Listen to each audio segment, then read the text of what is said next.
कल से दिल दहला देने वाली घटना को देख करके और उस एक 16 साल की बिटिया, नाबालिग बेटी अंकिता के दर्द को देख करके दिल दहल जा रहा है।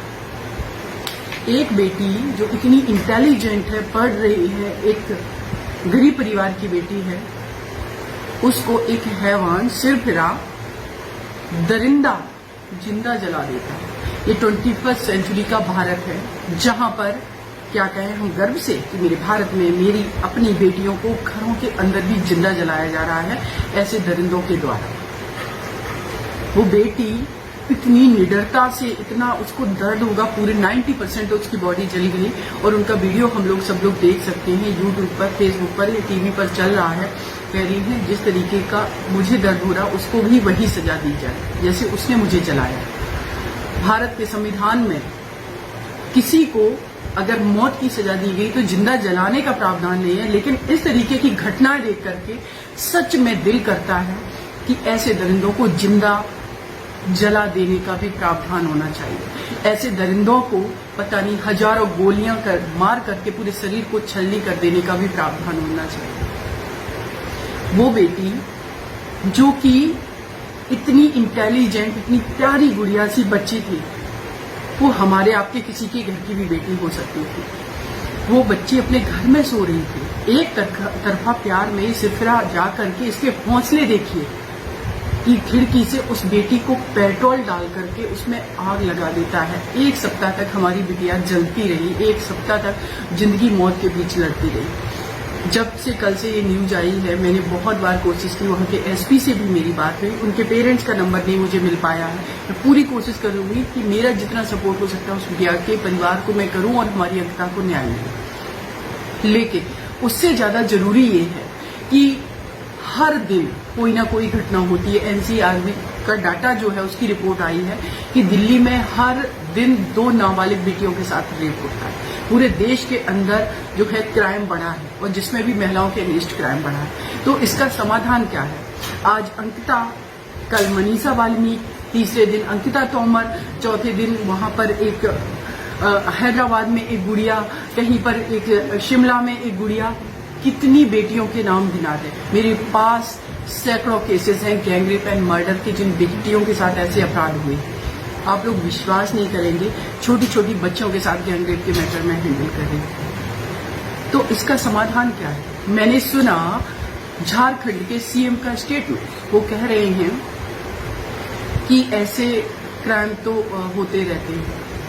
क्यों होते रहते? सबसे बड़ा सवाल ये है, अगर ऐसे क्राइम होते रहेंगे तो फिर आप क्या कर रहे हैं? सवाल तो आप पर भी उठेंगे। लॉ एंड ऑर्डर कहाँ गया था? क्या इस तरीके के सिरफिरों के अंदर इन कानून का कोई डर नहीं है? अगर कानून का डर नहीं है तो मुझे लगता है कि गवर्नमेंट फेलियर। अभी कुछ दिन पहले गुजरात की घटना नहीं, मैं वो कहूंगी कि पूरे मानवता को चैलेंज कर देने वाला एक निर्णय आया है, जिसमें हम सब ने देखा कि एक गर्भवती महिला के साथ गैंगरेप किया गया और उन दरिंदों को छोड़ दिया गया, बरी कर दिया गया। ये कहते हैं कि आचरण अच्छा था। 5 महीने की गर्भवती महिला के साथ आप रेप कर रहे हैं, ये अपराधी 7 लोगों को जिंदा उनको मार दे रहे हैं, जान से 3 साल की बच्ची को मार दे रहे हैं, उनको छोड़ दिया गया। जब तक कानून का डर नहीं होगा तब तक इतना मुश्किल है कि हम अपनी बेटियों को बचा पाए। और ये एक बहुत बड़ा सच है, क्योंकि 2013 में जब 2012 में निर्भया के साथ अपराध हुआ तो 2013 में कानून में बहुत सारे बदलाव हुए। सीआरपीसी में बदलाव हुआ, आईपीसी में बदलाव हुआ, जुवेनाइल एक्ट में बदलाव हुआ, बहुत सारी जगह अमेंडमेंट किए गए। लेकिन अगर आप डेटा उठा करके देखेंगे 30% कन्विक्शन रेट है। उन 30% कन्विक्शन रेट में 70% जो अपराधी है वो कहाँ घूम रहे हैं? जो 70% अपराधी हैं वो ऐसे ही शाहरुख जैसे अपराधी हैं जो कि समाज में ये मैसेज दे रहे हैं कि हमारा ये सिस्टम, हमारा ये कानून कुछ नहीं बिगाड़ सकता है। आप लोगों ने देखा जब उसको अरेस्ट किया गया वो किस तरीके से मुस्कुराता हुआ जा रहा। ये उसकी मुस्कुराहट पूरे देश को, पूरे सिस्टम को, एडमिनिस्ट्रेशन को, पॉलिटिशियन को, हमारी जुडिशरी को, सबको चैलेंज कर रहे हैं। क्योंकि निर्भया केस में भी 7 साल लगा दिया था। सिस्टम आर्गुमेंट करते करते सिस्टम से मुझे लड़ना पड़ा था, तब जाकर के उन दरिंदों को फांसी हुई थी। मैं उम्मीद करती हूं कि इस दरिंदे को भी क्यों 1 साल तक मैटर चले, क्यों 6 महीने तक मैटर चले? जब सारी चीजें क्लियर है तो क्या आपके थाने में एक आईओ के पास इतना टाइम नहीं है कि वो 12 घंटे काम करके सारा इन्वेस्टिगेशन करके 1 सप्ताह के अंदर चार्जशीट फाइल करे और 1 महीने के अंदर उनका कन्विक्शन कराया जाए? सारा चीज तो क्लियर है। डाइंग डिक्लेरेशन है, बिटिया बयान दे रही है। हाथरस केस में भी बिटिया का डाइंग डिक्लेरेशन था, आज करीब 2 साल हो जाएगा, लेकिन अभी तक जजमेंट नहीं आया। कोविड एक कारण था, लेकिन क्या मंशा बाकी में हमारी सरकारों की ये रहती है कि जो बेटियों के साथ अपराध हो रहे हैं उनके हम पार्टी लाइन से हट करके उन देश की 49% महिलाओं की आबादी के लिए एकजुट होकर के ईमानदारी से उनके लिए आवाज उठाए? मैं गुजारिश करती हूं और साथ ही साथ मैं ये कहती हूं झारखंड सरकार से कि आप अंकिता के अपराधी को जल्दी से जल्दी फांसी की सजा दिलाएं, तभी ये मैसेज डिलीवर होगा कि जस्टिस प्रिवेल करता है, जस्टिस मिलता है, कानून है। अदरवाइज आपने जितने भी कानून बना लिए उनका इम्प्लीमेंटेशन नहीं है, वो मुझे कागजी पोथे पत्री के अलावा कुछ नहीं लगते हैं और इसीलिए क्राइम नहीं रुक रहे हैं। बहुत जरूरी है कि जितना जल्दी हो सके कन्विक्शन हो, अपराधी को सजा दी जाए।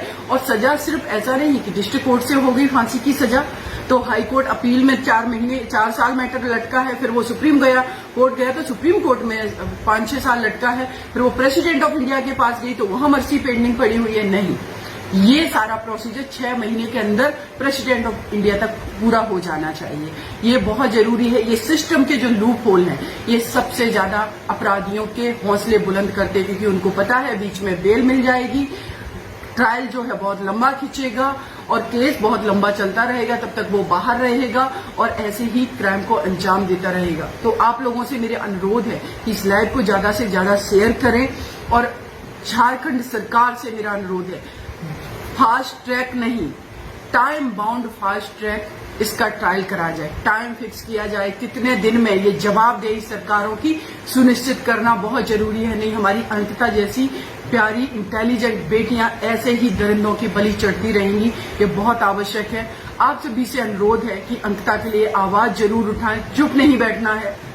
इस देश की बेटी के लिए, हमारे अपनी घर की बेटी के लिए बहुत जरूरी है आवाज उठाना। और सिर्फ सरकारें, पुलिस ये सब फॉर्मेलिटी ना करें। एक्चुअल में इनसे पूछा जाए कि आपके राज्य में कन्विक्शन जो है आपने कितना % कराया। अगर 2021 का डेटा ये कहता है तो 2022 का आप बताइए कि इतने अगर अपराध हुए तो इतने अपराधियों में आपने कितनों को सजा दिलाई है, उन अक्यूज्ड को कितनों का कन्विक्शन हुआ है, उसी से तो होगा सारी चीजें क्लियर। अपराध हुआ, आपने FIR दर्ज कर ली, फिर उसके बाद केस पेंडिंग पड़े हुए। और एक और बहुत ही सोचने वाली बात, मैं देखती हूं कि इस देश के अंदर नो डाउट कि बहुत सारे अपराधी क्राइम करते हैं, बहुत पुरुष वर्ग के खिलाफ भी अपराध होते हैं, लेकिन महिलाओं के खिलाफ अपराध स्पेसिफिक अपराध है। आप लोगों ने देखा भ्रूण हत्या, क्योंकि लड़की है गर्भ में इसलिए मार दो। बालिका हत्या, क्योंकि लड़की पैदा हो गई है, कहां से पढ़ाई के लिए पैसा आएगा, मार दो। दहेज हत्या, क्योंकि कहां से वो दहेज लेकर के नहीं आया, इसलिए ससुराल में मार दो उसको।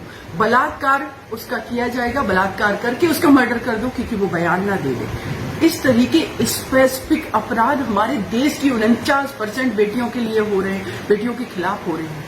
लेकिन क्या सेंट्रल गवर्नमेंट, क्या स्टेट गवर्नमेंट ये कोई दावा कर सकता है कि हाँ मैं गारंटी लेता हूं मेरे देश के हर घर की बेटी सुरक्षित है?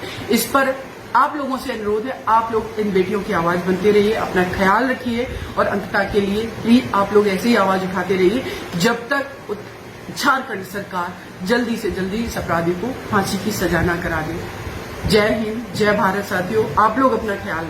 Subscribe now and press the bell icon, never miss an update.